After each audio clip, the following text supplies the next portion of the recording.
Need to fix Booking.com app not working? Then you're on the right video. Today I'll be showing you the step-by-step process on how you can easily fix this issue. First thing first, head over to your app store on your device.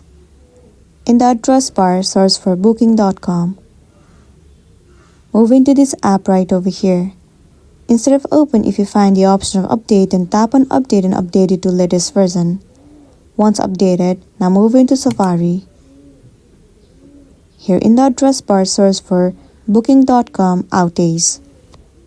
After that, scroll down and you need to head over to this site, Down Detector. In this page, you can check whether the server of the application is down or not. Sometimes the server might be down. In that case, all you gotta do is wait for the server to get fixed.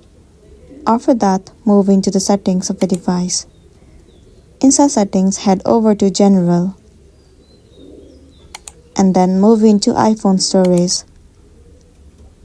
Once the page loads, search for the application Booking.com. Once found, click on it.